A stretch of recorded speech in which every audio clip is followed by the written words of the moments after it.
Welcome, beautiful soul. It's time to remember who we are. You were born for this moment, this breath. Nature teaches us and reminds us that whatever it is that we are searching for, that whatever our hearts and souls are longing for, we must know our unlimited power and worth. It's all already within us. So thank you for saying yes to this moment. Thank you for saying yes to this journey. And most of all, thank you for saying yes to yourself. Welcome, beautiful soul.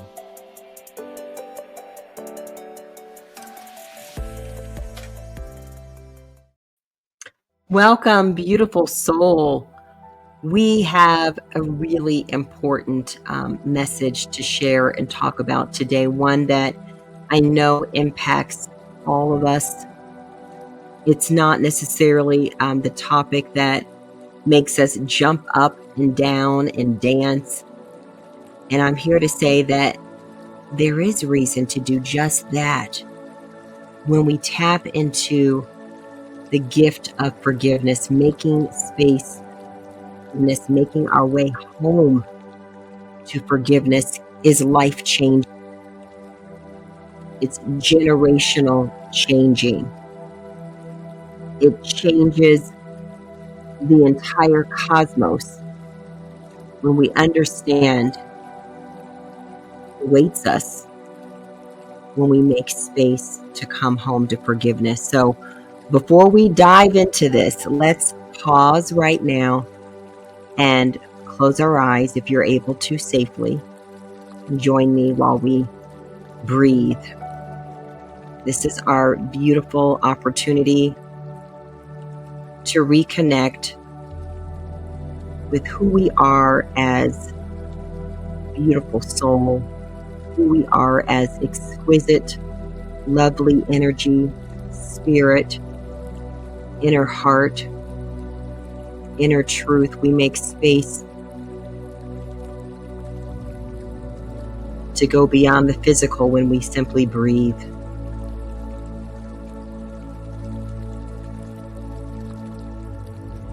And this is our time to give thanks to ourselves for showing up, for being here, being alive.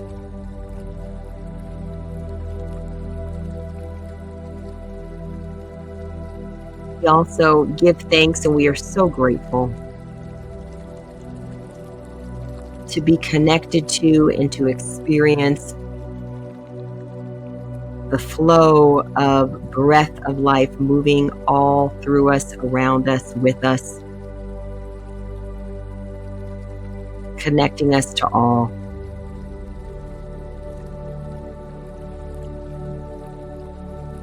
And so I invite you to put your attention on the heart center. We're going to be talking about this inner heart today.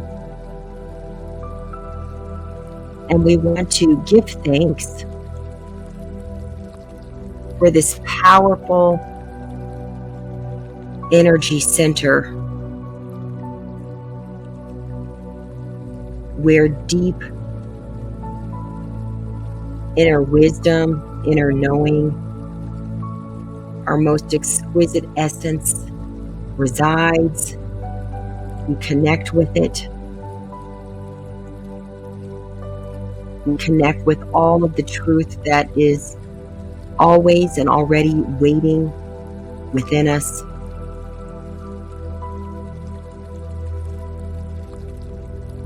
And I invite you to join us for a 5-5-5 breath. That's simply inhaling for 5 and holding the breath for 5 seconds and then exhaling for 5.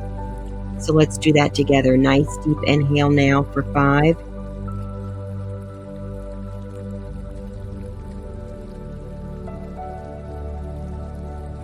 And hold it.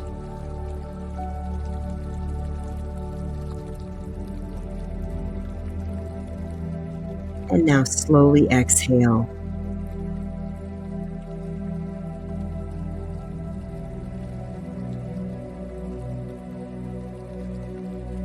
Keep your eyes closed for a few more breaths as we return to normal breathing now.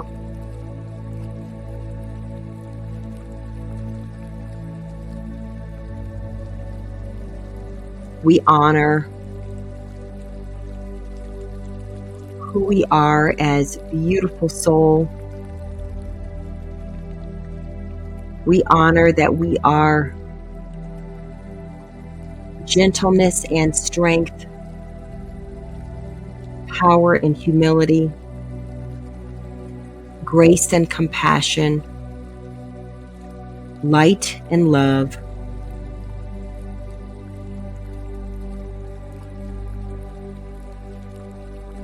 Consciousness and presence.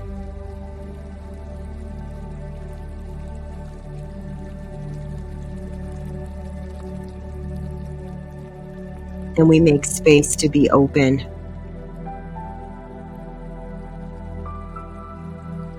to a truth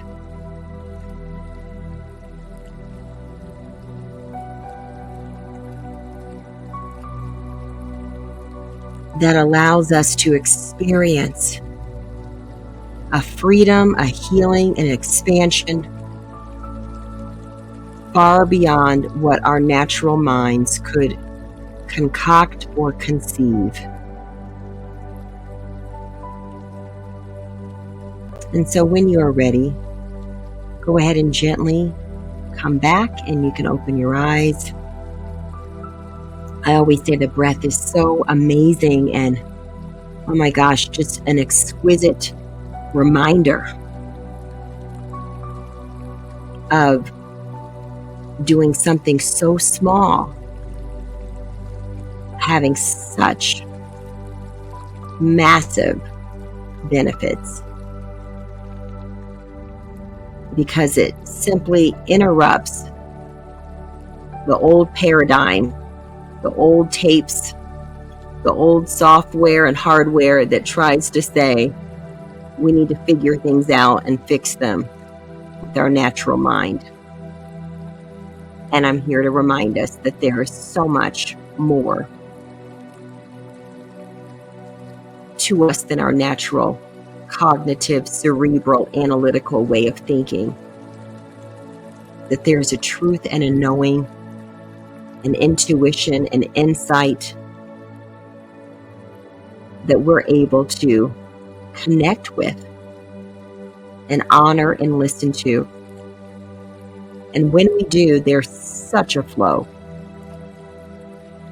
And one of the most amazing ways that we can experience flow is by letting go of the blockages, those areas of resistance that we have accumulated. We want the river within us to flow. And sometimes it's time to look at, where are these blocks? Where does the flow get interrupted and stopped? And where are we missing out on the ease, the harmony, the healing, the fullness of who we are? And many times we can attribute a lot of our suffering, a lot of our pain lingers when we commune, often unknowingly and sometimes very much knowingly, with unforgiveness, also known as bitterness, resentment, also known as anger, also known as fear. And in this experience here on this planet, we all understand and have a first-person experience in history with hurt, betrayal, abuse, trauma, and some of us so much worse. And all of that can be traced back to we misunderstanding, being blinded to, resisting, refusing, denying the truth of who we are. And when we stay in that place of denial and refusal, and we commune with the lie that we are not spirit and light and power, and we are simply needing to protect ourselves because all around us are opportunities for more pain and more hurt, when we begin to see ourselves as in opposition to this life and in opposition to one another, when we begin to believe the lie of separation, we make room to treat ourselves and others in ways that are many times incomprehensible. And we live in a culture that likes to kind of like create a hierarchy of separation and hurt and pain and say, well, certain actions are less painful than others. And we want to almost compare, well, it's not that bad, and someone's going through this and that's worse, or it could have been that, or it was this bad. And I want us to pause all of that needing to try to measure and identify with the pain and the limitation, to realize that we all have this experience, and we can let go of this scale of saying what is worse and what is better. That scale does a whole lot of harm, because it keeps us stuck from seeing that we're part of an all, and that every action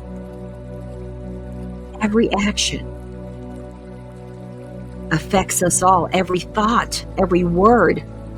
We can't see it in the natural immediately, so we don't believe it happens. And yet every choice, every word, every thought, we are planting seeds.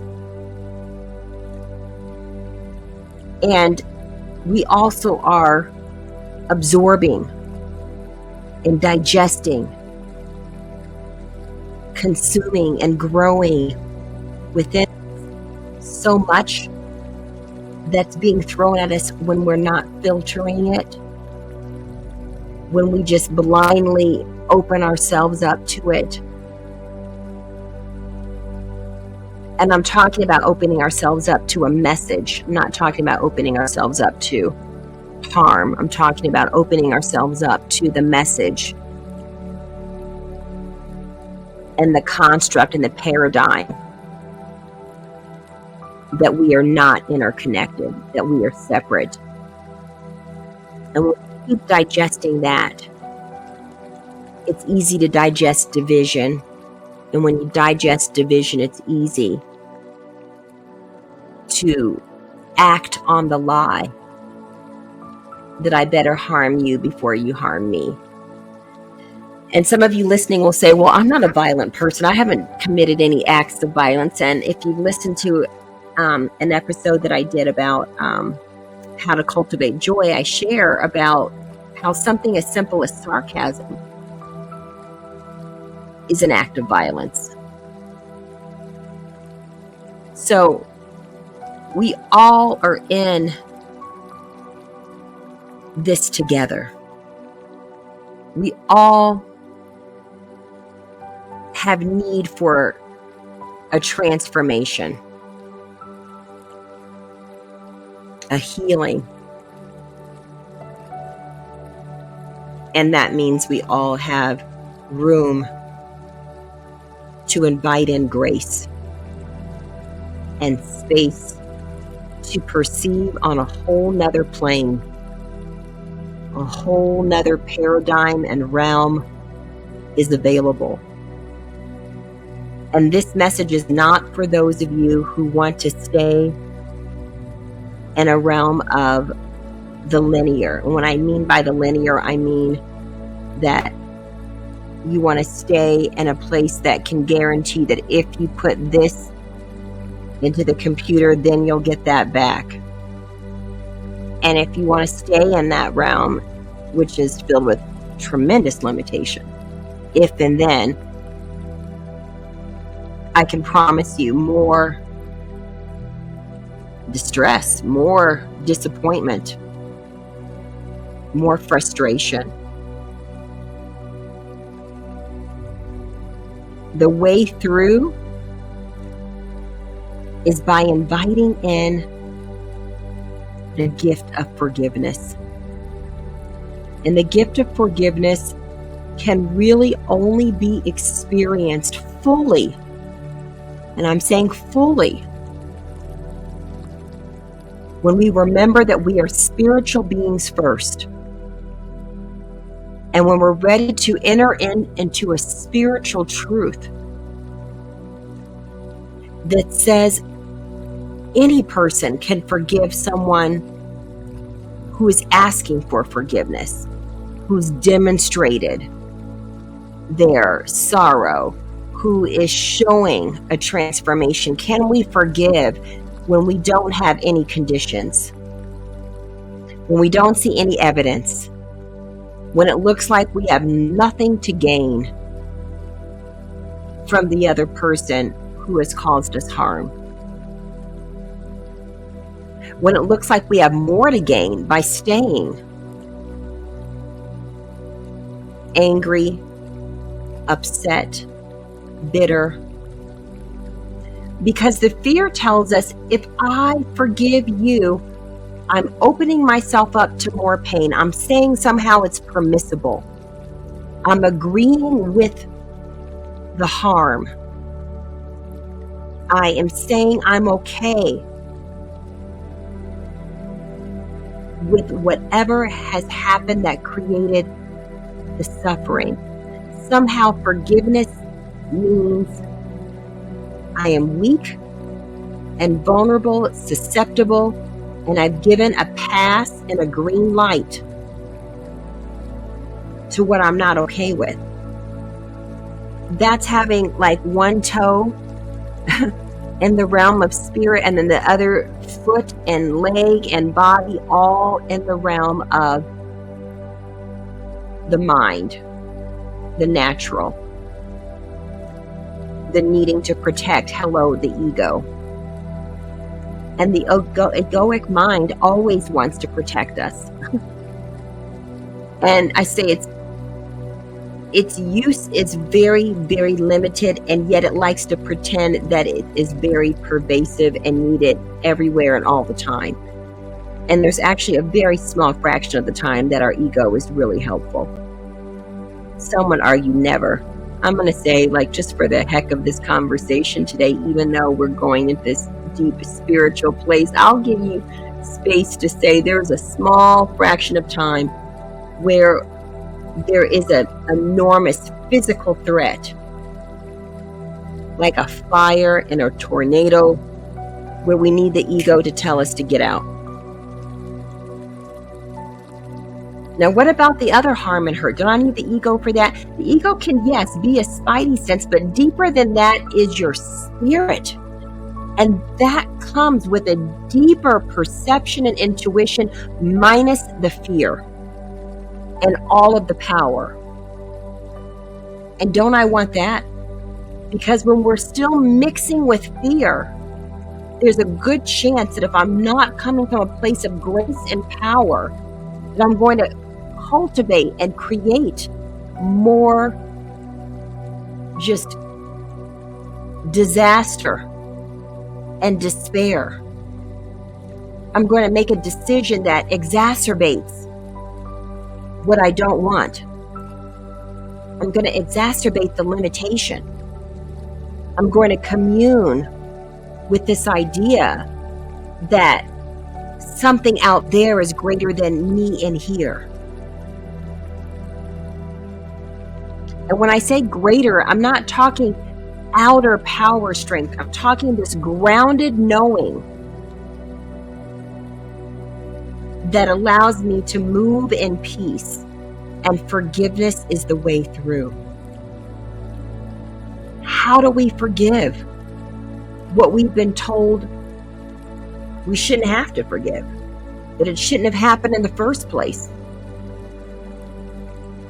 And those shoulds will leave us further and lead us further away from this place that we're all seeking, which I believe we all want,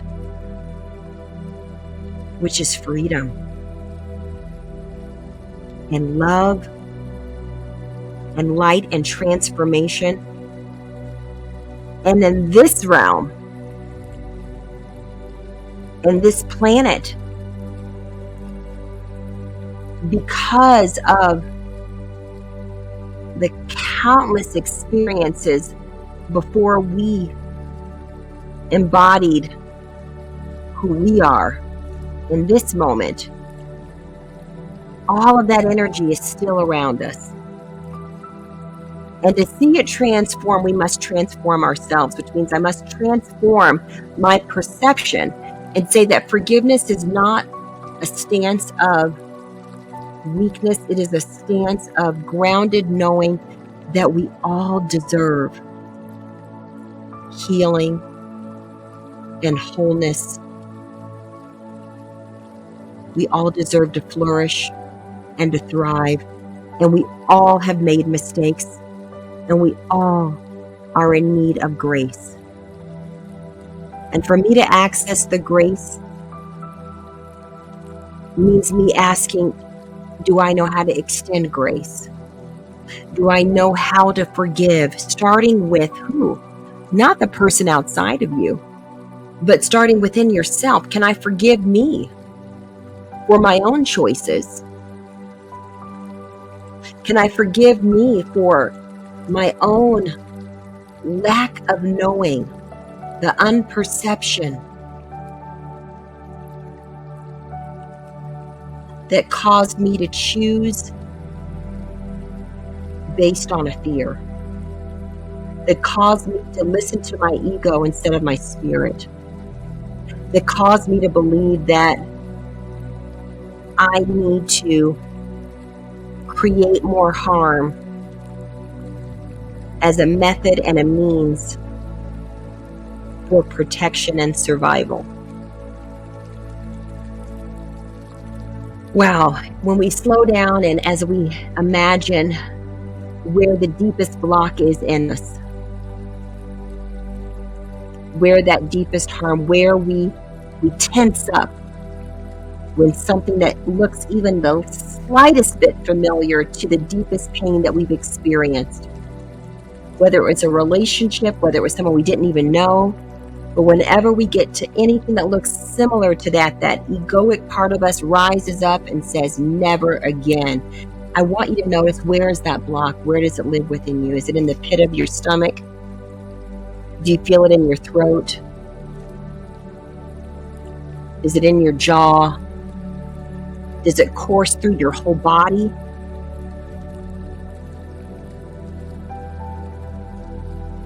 When we even begin to talk about forgiveness, notice, where do you feel a little prickly? Where are you saying, I'm not so sure about that? And then ask yourself, what experience is coming back? Because I guarantee you there's an experience, there's a memory. And we unknowingly, and sometimes very much knowingly, have replayed it countless times, given it life.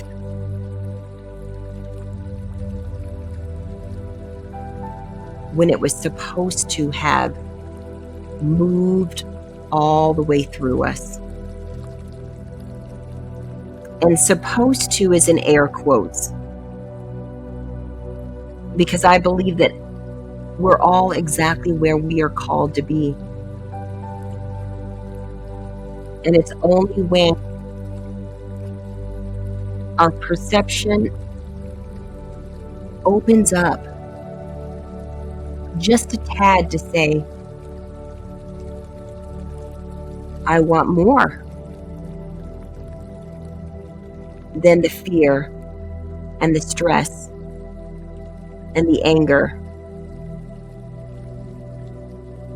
because it's making me a bitter person.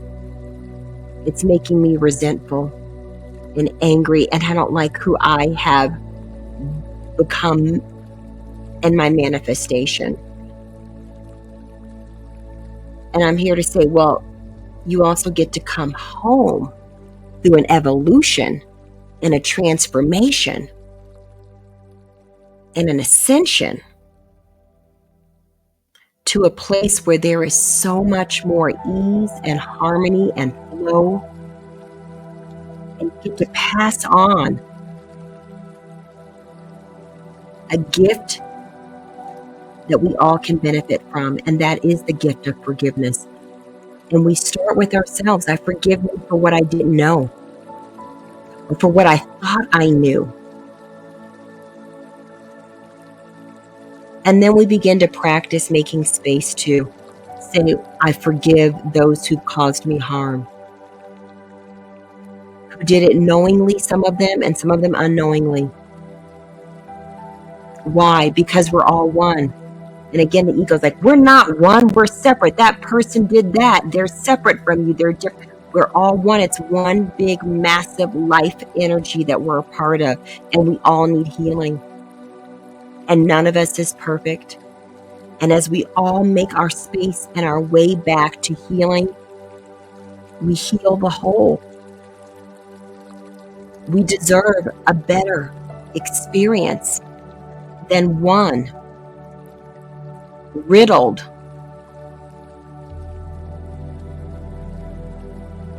with so much tightness and constriction. And that energy will suffocate us if we're not careful. It's like smoke in the house. Maybe it starts out just really subtly in one corner, in one room. But as that smoke permeates and grows, eventually you can smell it through the entire house. And then it even lingers on our clothing when we leave the house. And it's a part of us, and it's a part of our environment. And then everyone who comes there experiences it, and it's slowly killing us. And so the other way, the way home, is to choose love. Loving ourselves and this world and this planet and one another and this cosmos enough to say, I'm breaking the cycle of unforgiveness. I deserve a gift called freedom and ease and joy and peace and compassion. And in my own sphere of those that I'm deeply connected and intertwined with, they deserve that too, because we are one. And even those that I can't even perceive, who are not a those, but who are really a we all deserve it. This planet is ready and crying out for it. We are ready and crying out for it. Cosmos is ready and crying out for it. Hello. It's a choice to stay locked in a room filled with smoke, or to decide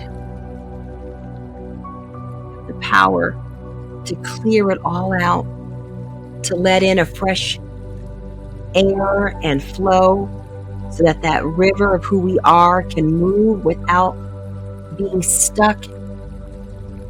You know, what does water that doesn't flow do? It becomes stagnant and pungent, and nothing can grow in it. And eventually everything does die. But a river has life. And it moves and flows, and you can see the connection ultimately through the ocean of which we all are. That's my Rumi quote. Those of you who've listened, you know you are not a drop in the ocean. You are the entire ocean in a drop. We are the entire ocean. And forgiveness is our way to keep those waters moving clearly. And then letting go of the mind saying, but what about the next time? What about that last time? What if? And noticing that is the ego. And instead of answering those questions, we want to answer the question of what does divine presence say in this moment? What does your choice say you are? Are you love? Or are you not yet ready to admit that you are love? Are you content with the continued cycle of feeling more pain, more suffering, more distress, more dis-ease? Or are you ready for something new? And the key is within us, called the choice, called forgiveness, called presence, called letting go of all those old messages of what our ego says forgiveness will cause. I'm here to tell you forgiveness is the way through, the way home, so that we get to experience the fullness of being love and light and kindness and compassion and grace right here, right now. What are we waiting for? More pain, more suffering? I believe we've had quite a bit. I believe there have been many legacies left with a whole lot what is no longer needed, and it's time to expand and be conscious and intentional about leaving a deposit every day with an energy that says we are all a work in progress. And we are all a masterpiece all at the same time, and we all are in need of and deserving of grace and forgiveness from us to us in this singular way, and from us to us in this collective, plural, first person called we. It's a choice. And the fruit, oh my goodness, the fruit is so worth it. So I hope I've given you plenty to consider, because it is a choice. To recognize that as spirit, as beautiful soul, we have an opportunity to walk in that power and that beauty and that grace. It's a practice. And we need to support each other and be gentle with one another and gentle with ourselves as we grow one breath at a time. So thank you for being here today. Thank you for making space to remind ourselves who we are and what is possible when we come home to knowing that our name is beautiful soul. Thank you.